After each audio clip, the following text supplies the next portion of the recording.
കൊച്ചിയിലെ ഭൂരഹിതരും ഭവനരഹിതരുമായ 394 കുടുംബങ്ങൾക്കായി നിർമ്മിച്ച ഫ്ളാറ്റ് സമുച്ചയത്തിന്റെ ഉദ്ഘാടനം കഴിഞ്ഞ് 3 മാസമായിട്ടും ഗുണഭോക്താക്കൾക്ക് കൈമാറിയില്ല.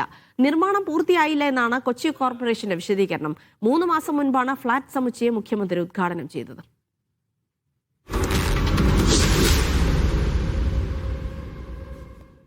3 മാസം മുമ്പാണ് എറണാകുളം തുരുത്തിയിൽ 11 നിലകളുള്ള 2 ഫ്ളാറ്റ് സമുച്ചയങ്ങൾ മുഖ്യമന്ത്രി ഉദ്ഘാടനം ചെയ്തത്.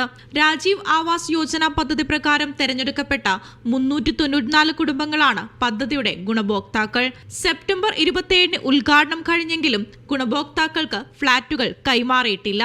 ഫ്ളാറ്റ് താമസയോഗ്യമായിട്ടില്ലെന്നാണ് കോർപ്പറേഷന്റെ വിശദീകരണം. തെരഞ്ഞെടുപ്പ് വരുന്നായിരുന്നു. അപ്പം അതിനു മുമ്പായിട്ട് സെപ്റ്റംബറിൽ ഉദ്ഘാടനം നടത്തി താക്കോല് കൈമാറി. പക്ഷേ പണി ഇതുവരെ നിർത്തിവെച്ചിട്ടില്ല. ഇപ്പോഴും പണി നടന്നുകൊണ്ടിരിക്കുകയാണ്. ഇത്രയും പെട്ടെന്ന് പണി പൂർത്തീകരിച്ചിട്ട് ആളുകൾക്ക് താമസയോഗ്യമാക്കി കൊടുക്കാമെന്നുള്ള ഇതിൽ തന്നെയാണ് നിൽക്കുന്നത്. നിർമ്മാണം കഴിഞ്ഞെന്ന വ്യാജേന തെരഞ്ഞെടുപ്പ് നേട്ടം ലക്ഷ്യമിട്ട് തിടുക്കത്തിൽ ഉദ്ഘാടനം നടത്തിയെന്നാണ് ആക്ഷേപം. പുതിയ ഫ്ളാറ്റിലേക്ക് ഉടൻ താമസം മാറാമെന്ന് കരുതിയ ഗുണഭോക്താക്കൾ അനിശ്ചിതമായി കാത്തിരിക്കുകയാണ്. എല്ലാ അധികാരികളോടും നമ്മൾ പറയുന്നതാണ്, കൈകൂപ്പി പറയുന്നത്, ഇത് എത്രയും പെട്ടെന്ന് നമുക്ക് അതിനകത്ത് കയറി താമസിക്കാം. ഇപ്പോൾ ഇതിനകത്ത് പറഞ്ഞവരൊക്കെ കുറേ പേര് മരണപ്പെട്ട് അവർ ആഗ്രഹിച്ചാണ് കുറേ. ഇപ്പോൾ ഈ അടുത്ത് ഒരാഴ്ചയായിട്ടുള്ളൂ പുള്ളി TV വാങ്ങണം, വലിയ TV വാങ്ങാം, അത് വാങ്ങാം, ഇത് വാങ്ങാം. ആ പറഞ്ഞ ആളിപ്പോൾ മണ്ണിൻ്റെ അടിയിലായി. അപ്പോൾ ഈ ഓരോരുത്തർ പോകുന്നതനുസരിച്ച് ചിലപ്പോൾ ഗ്യാപ്പ് ഉണ്ടാവും. കാരണം ആ ഒരു കുടുംബക്കാർ മാറിക്കഴിഞ്ഞാൽ അടുത്ത ആൾ വരും അതിനകത്ത്. അതുപോലെ വേണ്ട, ആ ആഗ്രഹം പൂർത്തീകരിച്ചു കൊടുക്കാം. പണി എന്ന് തീരുമെന്ന ചോദ്യത്തിന് കോർപ്പറേഷന് ഉത്തരമില്ല. നിലവിലെ സ്ഥിതിയിൽ 6 മാസമെങ്കിലും എടുക്കാനാണ് സാധ്യത. 394 കുടുംബങ്ങളുടെ സ്വപ്ന സാക്ഷാത്കാര ദിവസമായി സെപ്റ്റംബർ 27 മാറിയിരുന്നു. എന്നാൽ ഇന്നും ഈ ജനങ്ങൾ കാത്തിരിക്കുകയാണ്. ക്യാമറമാൻ വിംബി തർത്തലിനൊപ്പം ആര്യ വിനോദ്, മീഡിയ 1 കൊച്ചി. കൊച്ചിയിൽ നിന്ന് ആര്യ വിനോദ് തത്സമയം ചേരുന്നുണ്ട്. ആര്യ, അപ്പോൾ തെരഞ്ഞെടുപ്പ് മുന്നിൽ കണ്ട് നേരത്തെ കൂട്ടി അതങ്ങ് ഉദ്ഘാടനം ചെയ്തതാണ്, പണി പൂർത്തിയായിട്ടില്ല. അപ്പോൾ ഇനി എന്നാണ് ഗുണഭോക്താക്കൾക്ക് ഈ ഫ്ളാറ്റ് ലഭിക്കുന്നത് താമസിക്കാനായി?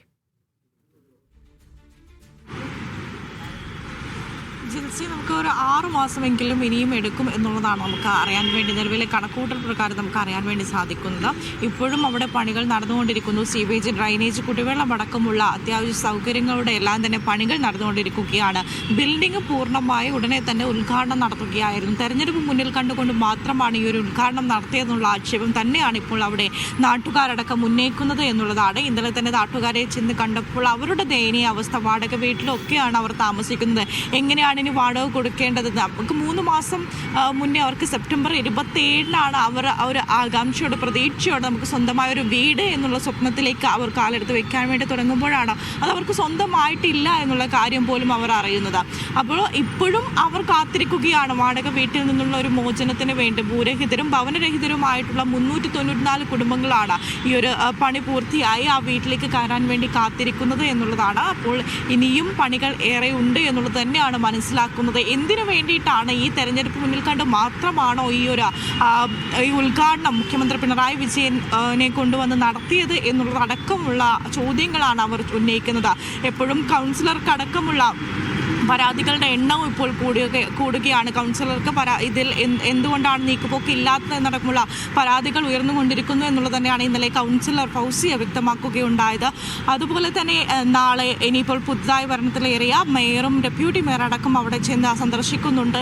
കൂടുതൽ തീരുമാനങ്ങളിലേക്ക് അവർ കടക്കുമെന്ന് തന്നെയാണ് ഇപ്പോഴും പ്രതീക്ഷ.